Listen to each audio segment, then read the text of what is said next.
I've got one flame to burn,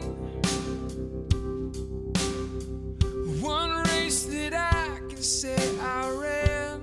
Good morning, everybody, and welcome to the 21047.com podcast. My name is Keith Cartwright, and I am the host of this show. I am really excited to have you along listening today, whether you're listening while you're running, listening in your car, listening at home, wherever it is, whenever it is. Just thank you for coming along. This is my one flame to burn. It's my hope that I can bring the strength that I have found in my running journey to you through whatever fight that you might be taking on in running or in life, that I can share some of the stories of the friends that I've met along the way who've, through their own running journey, have discovered their own fight, their own fitness, their own strength. And in any way I can, I just want to bring those stories to you and hopefully lift you up today. So however you may need it, however it may help, I'm grateful for that. Also grateful for my friend Arrowhead. She is one of my newest and latest Patreon supporters. Patreon is a platform where fans, friends, family can support creatives like myself financially to help grow their mission, help grow whatever it is they're trying to accomplish. So if you want to learn more about Patreon, you can go to my website, 21047.com, TWOTIM47.com, and click on the Support Me tab, and you can learn more about Patreon and some of the cool perks that you can get for simply supporting this mission. Thank you, Lachelle. Lachelle and I go back a long way. She's certainly been a huge influence in my running journey, but probably more importantly, she's always somebody, she's strong in her faith in God, and I've been able to lean on Lachelle an awful lot in good and challenging times, and she's always there to lift me up, surprisingly a lot of times when I wouldn't know that she knows that I actually need that. I'll get a text from her or a message that comes at sort of mysteriously the right time, and so I'm really grateful for Lachelle. We've had a chance to run together quite a few times. She is this nagging sort of voice on my shoulder, constantly trying to point me in one of two directions. Either it's multiple race weekends or an ice bath, both of which I have so far avoided, both of which I have a feeling time is running out on me for both. So thank you, my friend Lachelle, for supporting me. It means a lot. So thank you. Today's guest I have on the show is a great interview, Harvey Lewis.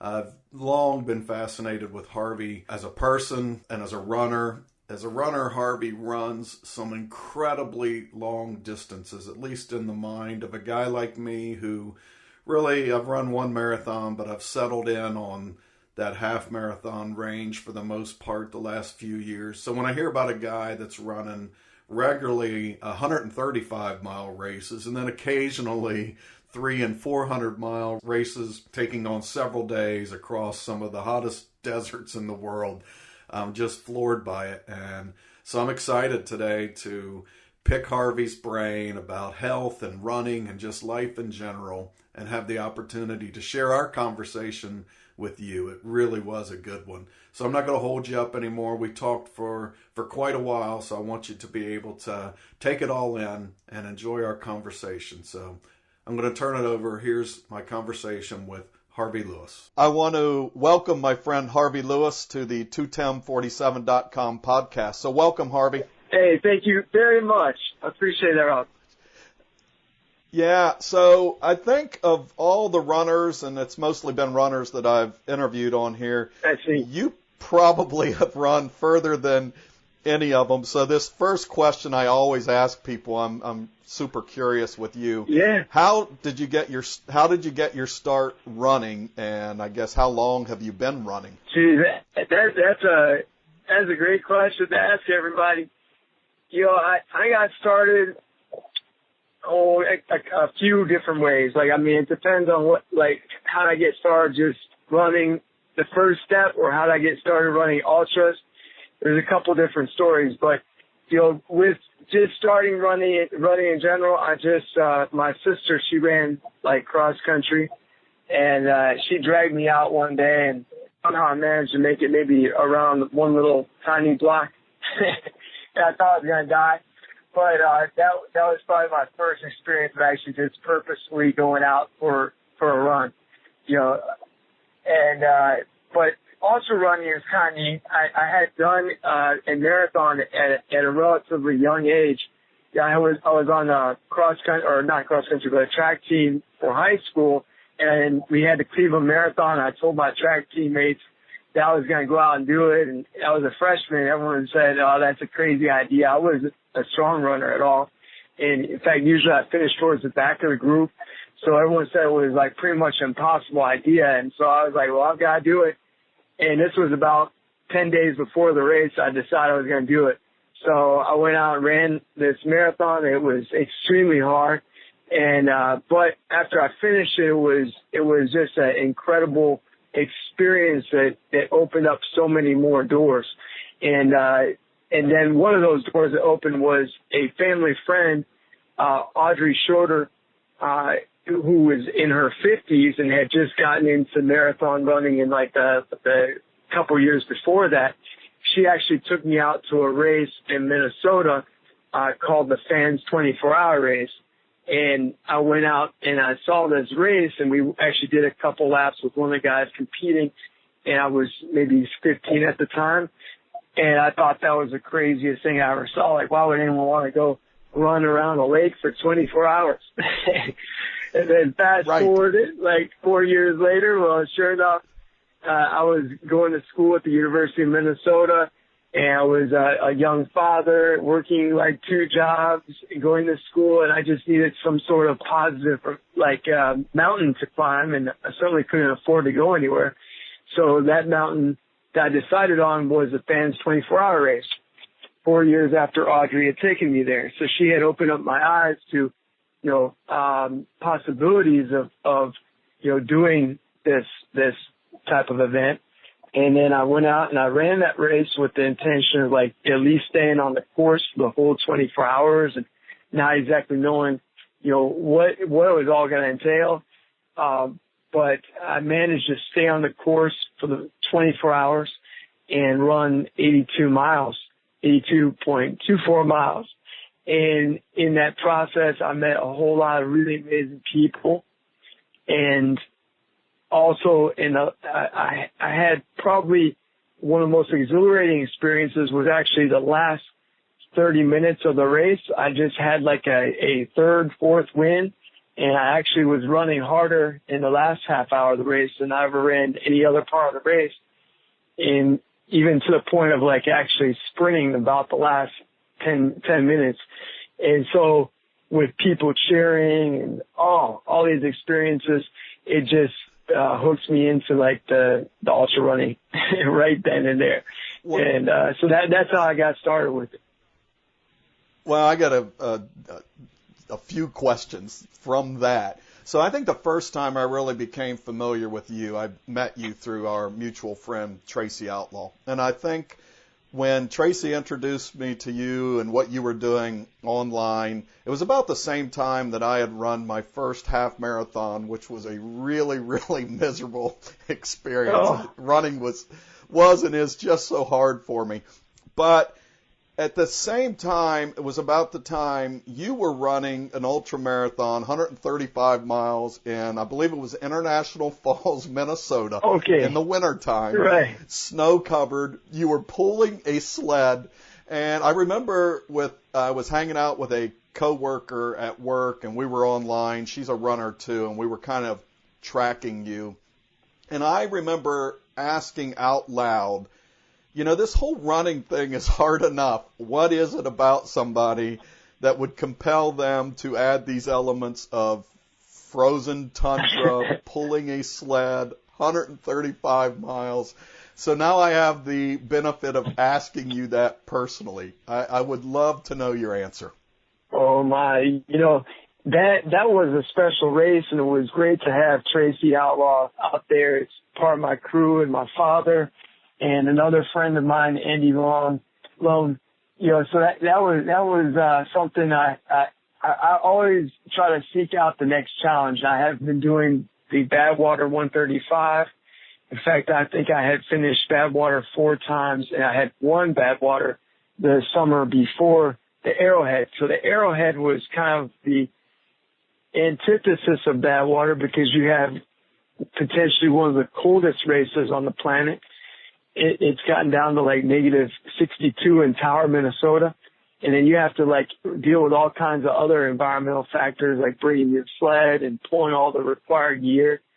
And so I was just intrigued about, challenging myself in a different type of atmosphere. Like, I did very well in a hot environment. Well, how could I adapt and survive in a cold environment? So that fascinated me.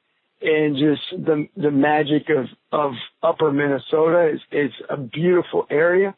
I mean, you can look on all horizons and just see these beautiful green pine trees and all you might have out there, just, some wolves and black bear, not many signs of civilization. So it's a really beautiful area. I love getting out into nature and into these epic races with, people that come from all around the world.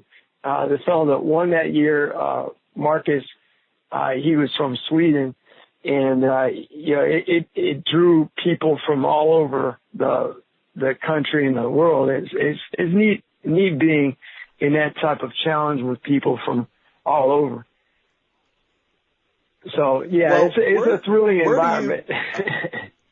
So where do you think that comes from, Harvey? I mean, that to be drawn to a challenge like that, do you think it's something that dates back to your teen running days? Have you always been drawn to just these extreme challenges? What is it about you, and where do you think that comes from? Well, I think it's really ultra runners. It's like ultra runners in general. Like that's a really common characteristic that we share. I mean, to be again out there and pushing yourself, and really for runners in general, I mean, what drives you to do that half marathon? It's something that's I feel like a common, characteristic of runners in general. Really, but yeah, just going back, kind of always looking for that next challenge. Yeah, always looking for the next challenge, but. Well, going back, I grew up in, when I was really young, up to age 5, I lived in a place called Chalk Hill, Minnesota. Chalk Hill, Pennsylvania.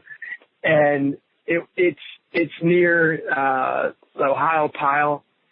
And I just grew up in that, when I was in those really young formative years, in a place where I could just leave my house and go out and explore and hike on my own, and just enjoy nature. And also at that time, my father, I remember we used to go out on these long hikes with my sister, and it seemed like I would be just so tired I would fall down on them multiple times. But we always had a great adventure with it. So, I mean, maybe that also kind of imprinted on me with those passions of wanting to always go out for a good challenge and adventure. Yeah. Well, speaking of big challenges, you just recently finished a couple of big ones, really. The Badwater you already mentioned. You have won Badwater, and then just this month earlier, just a couple of weeks ago, you finished third in this year's Badwater. And when I Google the Badwater race, depending on what article comes up, it's often referred to as the toughest race. And I wondered if you'd tell us what makes it the toughest race. Badwater has a definite mystique around it. That race goes back to Al Arnold's first run of it, which was actually 40 years ago. This year that he was successful in running that. And people just didn't think it was even possible. So it's always fun to take on something that seems impossible.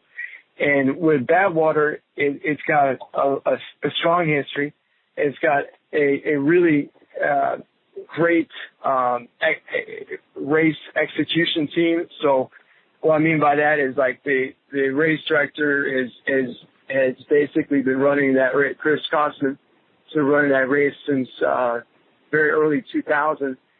And I mean, things are done extremely well to try to ensure like the overall safety on the course and things like that. So it's a really well-run race, and it draws people from 20 countries around the world. And it's just an extraordinary place. This summer was my 10th visit to Death Valley National Park, and there are places I've been there outside of the race course that I just marvel at. I've done like taking a jeep excursion with my friend and a friend of mine, and driven around the circumnavigated like parts of the back ends of the park. And you don't see any humans. You might be driving for 10 hours and not see a single person. It's just a really amazing area, that it's the hottest place that's ever been recorded on the planet. And, the vistas are extraordinary. I mean, coming up Towns Pass, the first mountain, you look back and you can just see for 40 miles. I mean, it's just absolutely stunning. And then you drop into Panamint Valley and you see the sand dunes that are, just out of this world.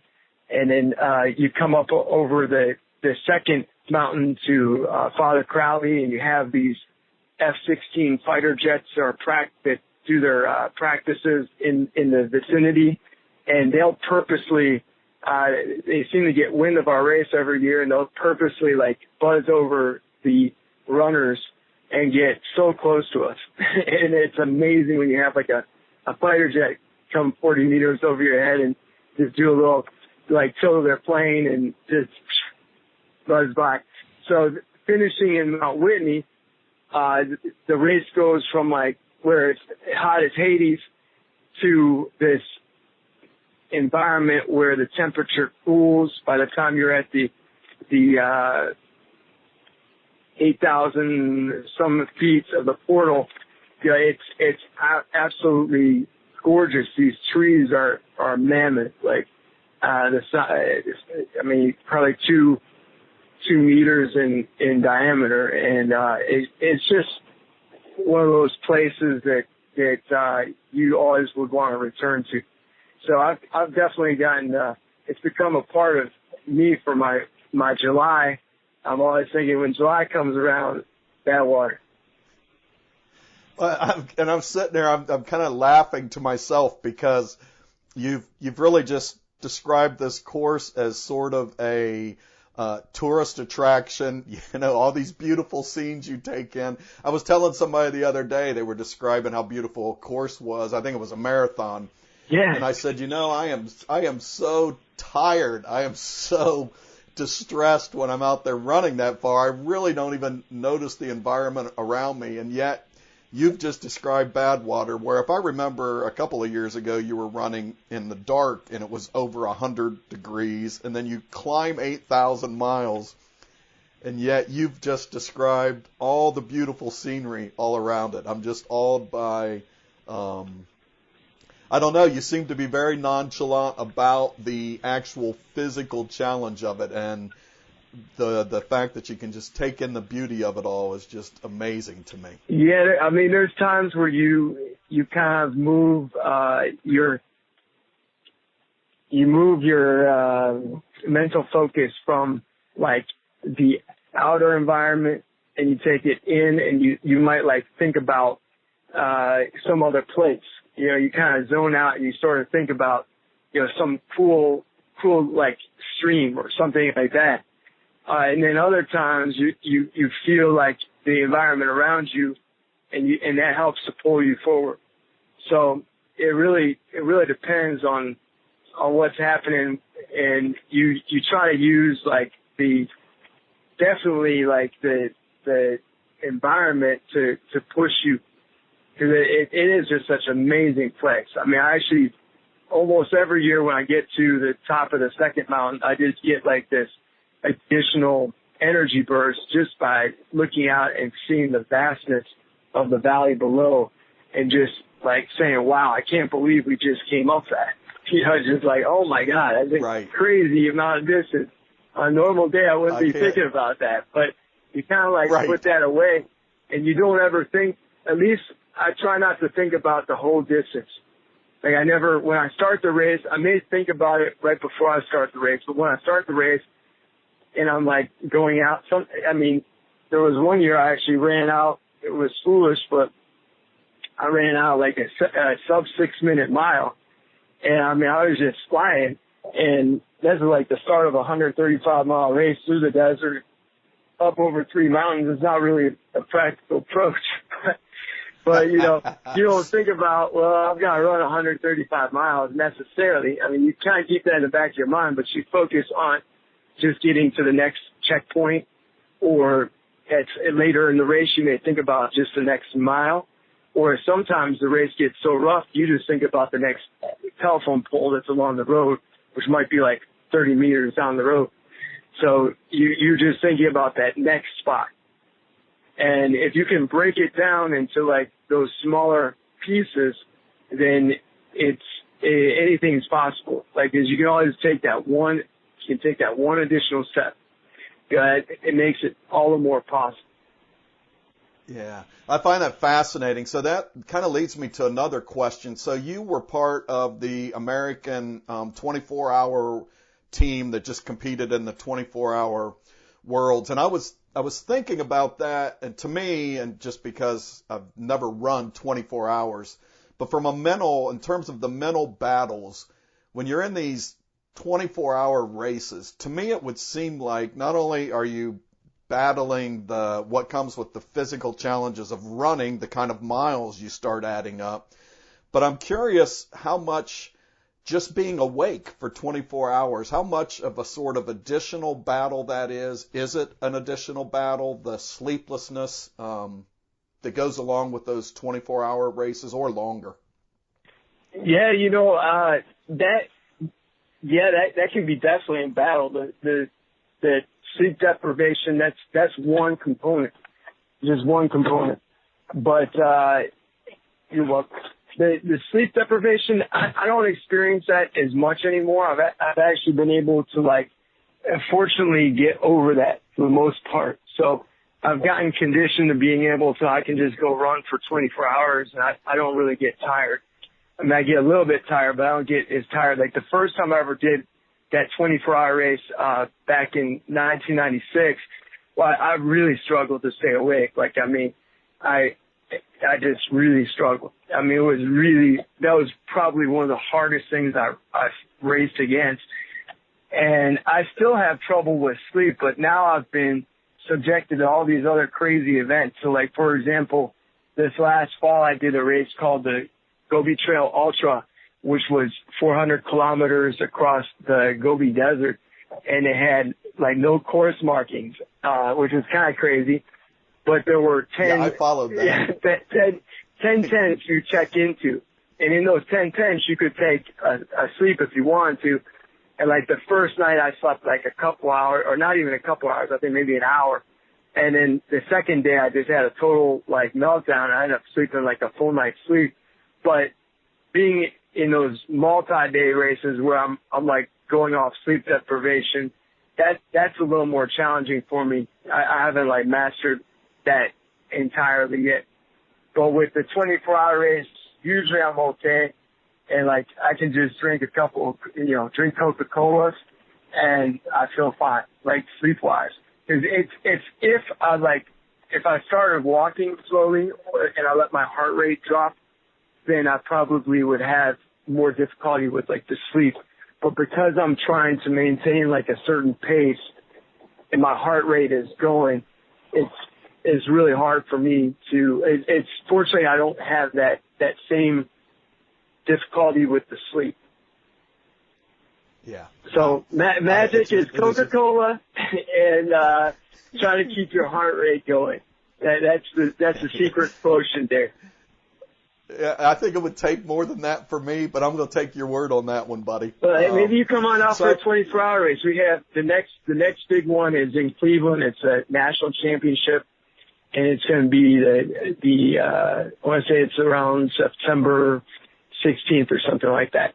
But Yeah, come on out. It's scary to me because you just told a story of how you went, and that was kind of the first big race you went to watch, and now look what you're doing. Oh, I know. You better watch out. You might just get sucked in, too. That's right. Yes. So I want to ask you about a couple of things around your work.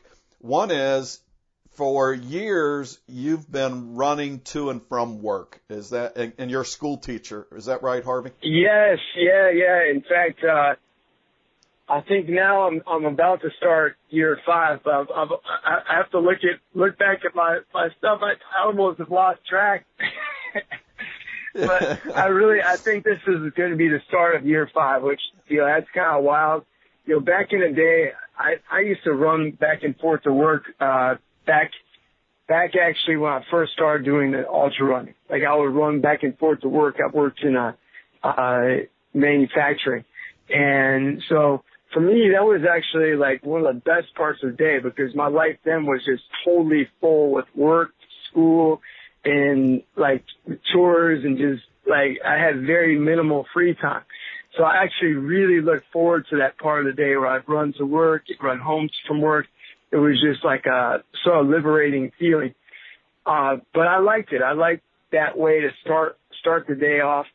And I did that for a pretty consistent time while I was working and going to college. And in fact, I even would run half the time back and forth to college to my classes. But I only continued that for a while. I even sold cars, believe it or not, for a while after college. And I always joke around, I was probably the only car salesperson in America that didn't own a car. Yeah, I really didn't. So I have a vehicle now, I have a Jeep. In fact, I love the Jeep. It's like the toy, adult toy. But actually, I just would continue running, but only maybe once a quarter when I started teaching. Yeah. And sometimes, some years I'd run a little bit more. But 4 years ago, I just kind of made this pact with my students. We were challenging each other to do something different and to make our little impact on the environment. And I said, well, hey, I'm gonna run back and forth to school this month. And I liked it so much, I was like, well, I'm gonna just keep on doing this next year. And then when we say back and forth, how many miles is it each way? Well, it's actually about 5K. It's about 3 miles each way. So, as a minimum, I'll do 3 miles, but a lot of days, I'll finish work and I'll just take the long way home when I'm running. So I'll run over to Kentucky. Adds a whole new meaning to take the long way home. Oh, yeah, sometimes. Yeah, in fact, this spring I was training for the 24-hour race in Badwater. I actually ran to Indiana and back after work. And that took a little bit of time. I didn't get home till about midnight. It was a little bit of effort. I was like, what in the world am I doing out here? But well, now, so my other question with that is then teachers, and I look back on my life, and some of the most influential people in my life have been my teachers, and you seem to have a lot going for you. But in addition to who you are, your students look at a guy every day that they know ran a 5K to work, and he's going to run a 5K on the way home, or maybe he's going to run to Indiana and back after school. What do you think that adds to your impact on your students or your influence on your students? And do you have any stories that you know? Well, yeah, I mean, it's nice for them to get exposure to many different types of people and different perspectives and ways of life. So it's certainly not all my students are thinking this is a great idea, but I do have a number of students that have really, well, I have a lot of students that ask me about, how to get in shape or ideas on nutrition and other things like that. So I always try to give my, most positive encouragements to them. And certainly a lot of my kids, we do a running club that I volunteer with just at the school. and we partner with the Flying Pig Marathon, and we do either like the 5K, or this year we actually did the half marathon. So we had 8 kids that did the half marathon. That was really exciting. And some of our kids have even, on their own volition, started commuting back and forth to school. In fact, I have one kid last year, he almost did it every single day, either ran or biked to school. But across the years, I've had a number of students that have either picked up running or biking and would do that some days more to school. So it's really nice that just at least they're getting some additional ideas about, well, you don't just have to take the car to work or school. You can consider biking or walking or even running. There's different things you can do to keep yourself fit. And yeah, so it's been nice. I've had a lot of students that I've received influence from, and they've received influence back. And then, I do have those students that are steadfast in their way. They're that's the most crazy thing I would ever do. But still, I think it's good that they also get exposure, because you never know. It kind of, it can make them think about things a little differently. And, so I think it's a good overall. My principal hasn't gotten too crazy about it. Yeah, well, and I just can't imagine I imagine it'll be pretty rewarding for you for years to come when you start finding out just how that's impacted your students' lives on down the road and made them healthier and stronger. So bless you for that, man. I'm awed by that. But if they ever get to thinking you running 3 miles to work is crazy, show them some of them pictures of you running 135 miles in the snow pulling a sled. Yeah. So speaking of healthy, I recently read a book, Finding Ultra by Rich Roll. Oh, you did? So, I have not read that yet. I would like to read it. You would enjoy it. And, well, I got to tell you, almost the entire time I was reading it, I kept thinking of you. And one of the points where I really thought of you is, so Rich Roll kind of reaches this inflection point in his life where he realizes I'm way out of shape, just not being the kind of person I can be. And the place he starts with changing is his diet.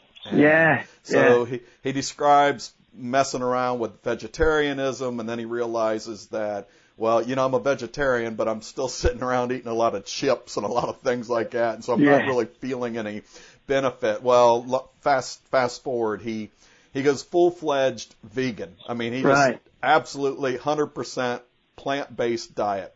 And he just describes, after a few weeks of doing this, that he had such an increased level of energy that he had to get out and go do something with it. And so that's what he and I'm sure you're familiar with his story. He does, he does crazy things like you do now. He does these ultra marathons. And so I know you're a vegan. I follow you on social media, and I think you've got 20 years or so. And so I'm curious where your vegan journey started and how that connects with this running journey that you're on.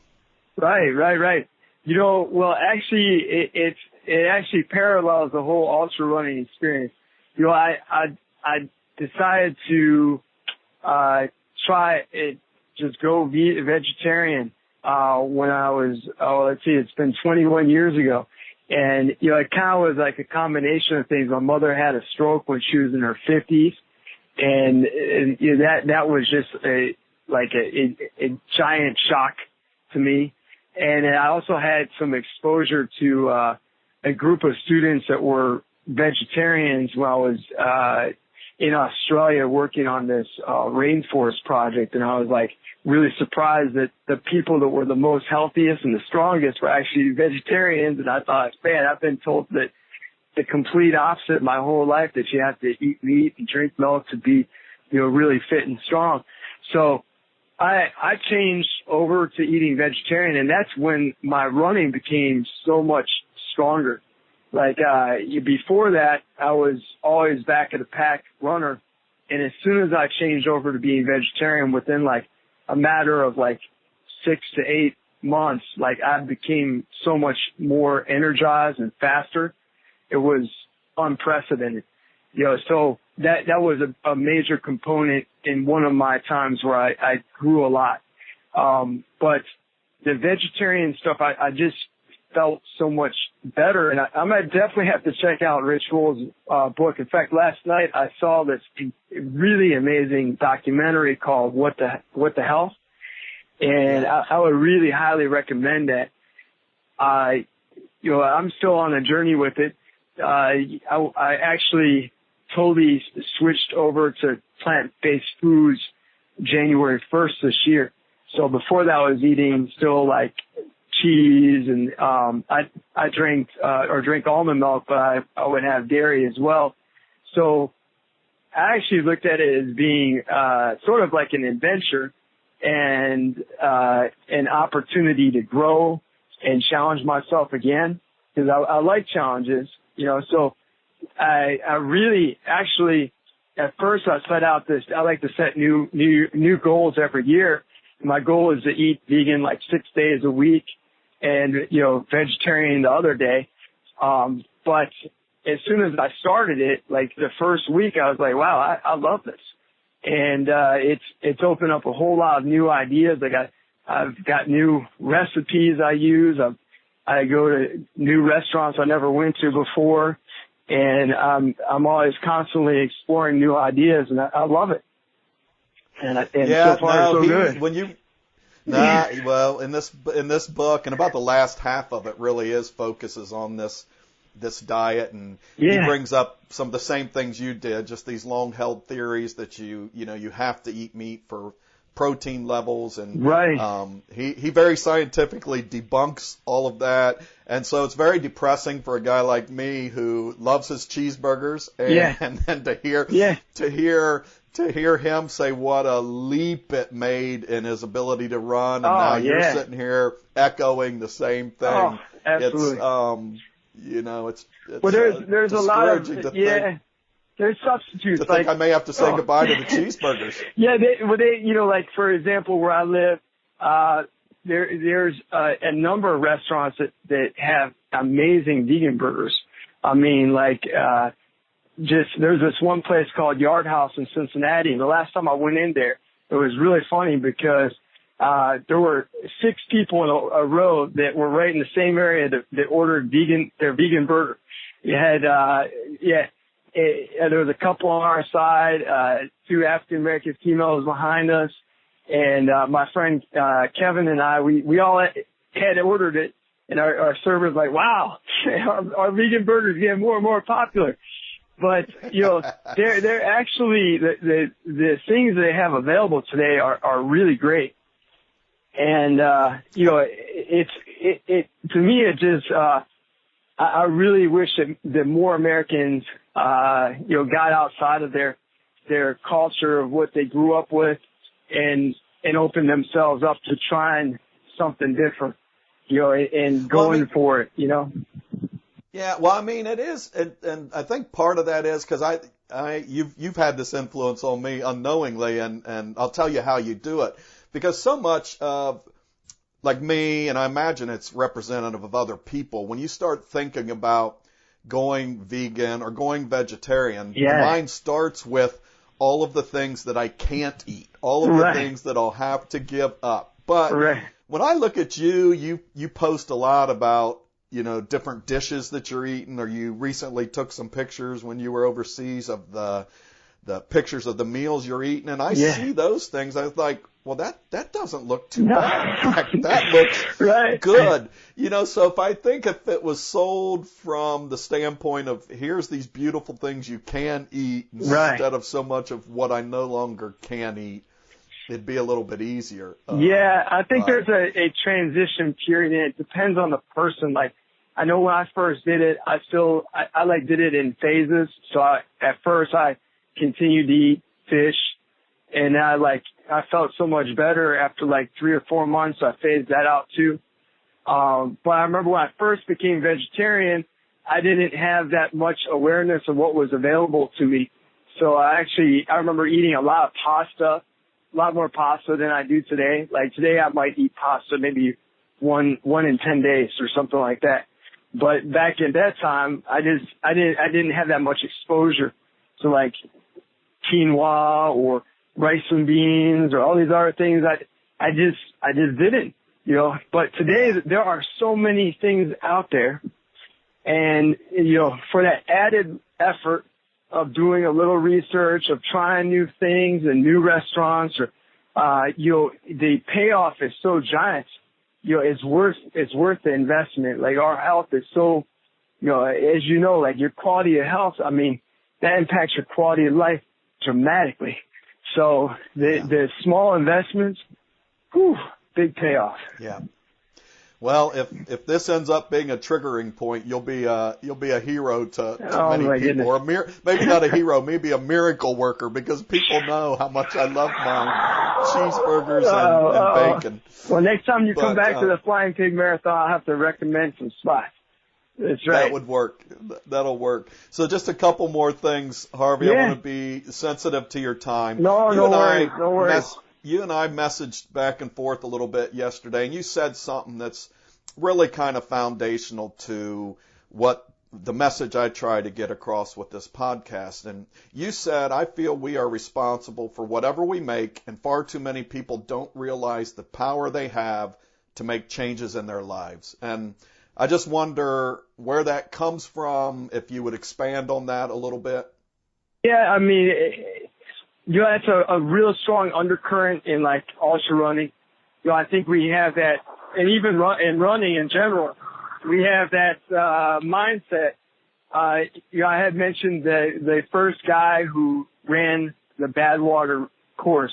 When he came up with this dream, he was going to run from Badwater at 282 below sea level to the top of Mount Whitney, Al Arnold. And Al Arnold's his mantra is that whatever the mind decides on, the body will follow. So, I mean, he actually, I believe it was a week after he had completed Badwater, he was out in Hawaii. This is back in like 1977, and a wave totally tumbled at him, and I believe he broke his back, and they gave him a walker, and they said, look, you're gonna end up in this walker, and you can forget about running again. And he gave him the walker back. He said, someone else is gonna need this. You know, I'm gonna be fine. I'm gonna, you know, work towards total recovery. So, you know, that's I love that. I mean, it's not always that easy. But for me, I broke my neck back in 2004. And, you know, they prescribed me, after I was very fortunate to live in the age I live in, where I was able to have modern, surgery and have my 5th and 6th, vertebrae fused. And, you know, that was phenomenal. That I had access to the neurosurgeons I had. You know, if I was living in some developing country, I would not have necessarily survived like I did. But once my structural, like, the integrity of my bones were sealed, you know, the recovery was up to me. I could have, like, at the time basically said, oh, you know, I broke my neck, you know, this is really, you know, I need to just ramp it down and, you know, just, you know, I could have taken an approach of like, well, you know, this is it. You know, I don't need to be doing any kind of like activities or too strenuous and stuff like that.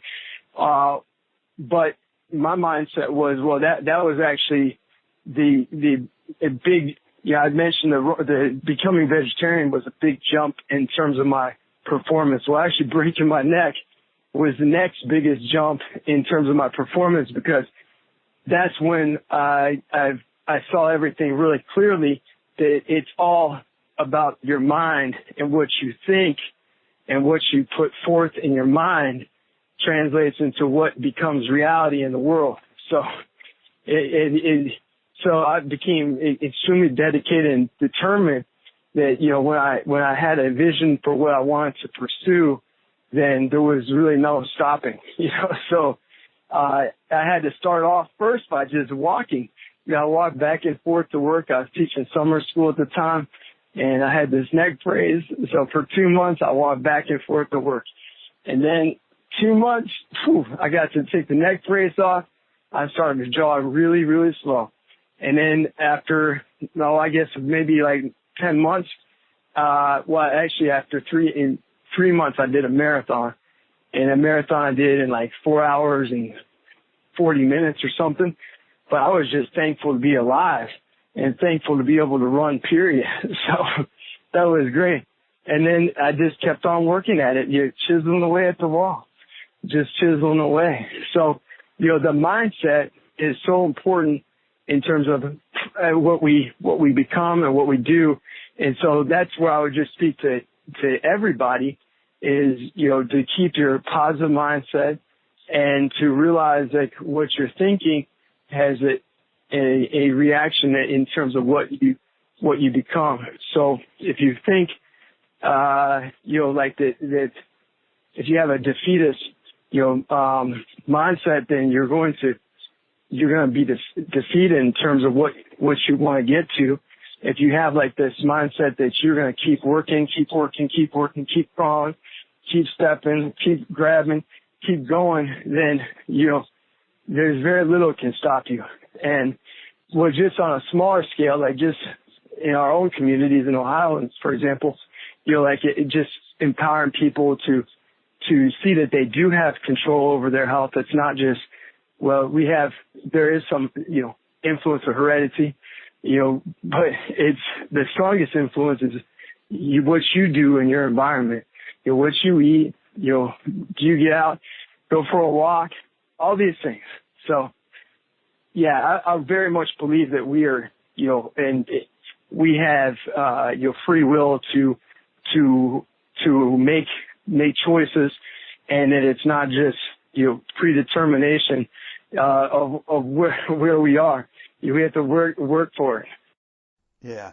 Well, Harvey, I appreciate those final thoughts. They really just, again, summarize what the message I hope comes out from a lot of these conversations. And, this whole podcast is based on one scripture, 2 Timothy 4:7, which says, I have fought the good fight, I've finished the race, and I've kept the faith. And I think all of that comes from a mindset. To fight the good fight, you have to believe you can do that every day. You've certainly demonstrated that can lead to finishing a lot of races. And so it's really been an honor and a privilege to have this conversation with you today. Thank you. Thank you so much. Definitely. Yeah. Likewise. Yeah, and I know there's a lot of us who will listen to this, and a lot of us have been introduced to you, and so you got a lot of fans, and not just because of the runner you are. You're always very gracious with your comments and your interaction. And, you just to me seem to be a good dude. So I appreciate you and wish you the best of luck in all these. I know you posted the other day. You got a lot of marathons coming up. Sounds like another 24-hour race up in Cleveland. I know what I'm glutton for punishment here. Another 24-hour race on the horizon.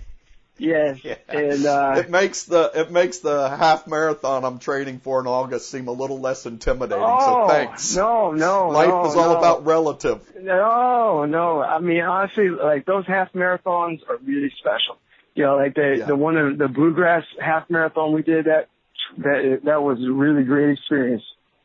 Yeah, that one still. And a half marathon can be really tough. One of the races I felt the most beat up from all year long this year was a half marathon I did in Athens, Ohio.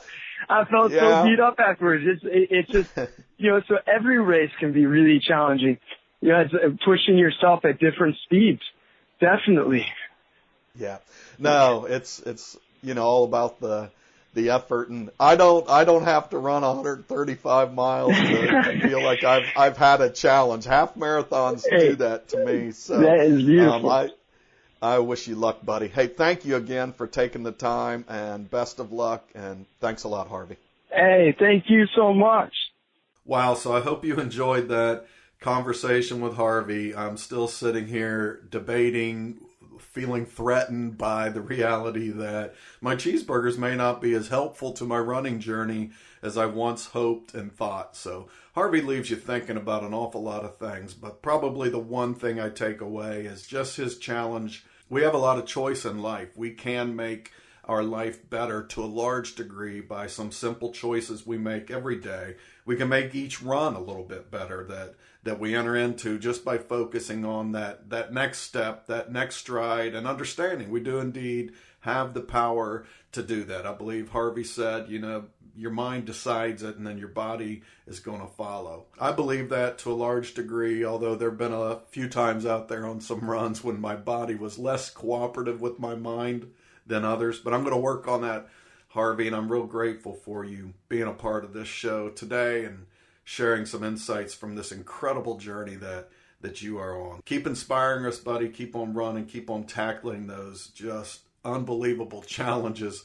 I'll leave running in frozen tundra pulling a sled to you and just find some awe and enjoyment out of your stories. So thank you, buddy. And thank you all for listening in today. Thank you for listening always. Your support means a lot, and that truly is the greatest supporters of this show, the folks that listen in, the folks that get something out of it, the folks that take whatever strength, whatever motivation, whatever entertainment that you get out of these shows, and you share that spirit with others. That's really ultimately the partnership that I want most. So thank you very much. I hope you all have a great rest of the week or rest of the month or whatever period it is after you've listened to this. Just go, take that next step. Know that you can. Keep on fighting that good fight. Finish the race. Keep the faith. And until next time, thank you. And I can't stop now. Look how far I've come.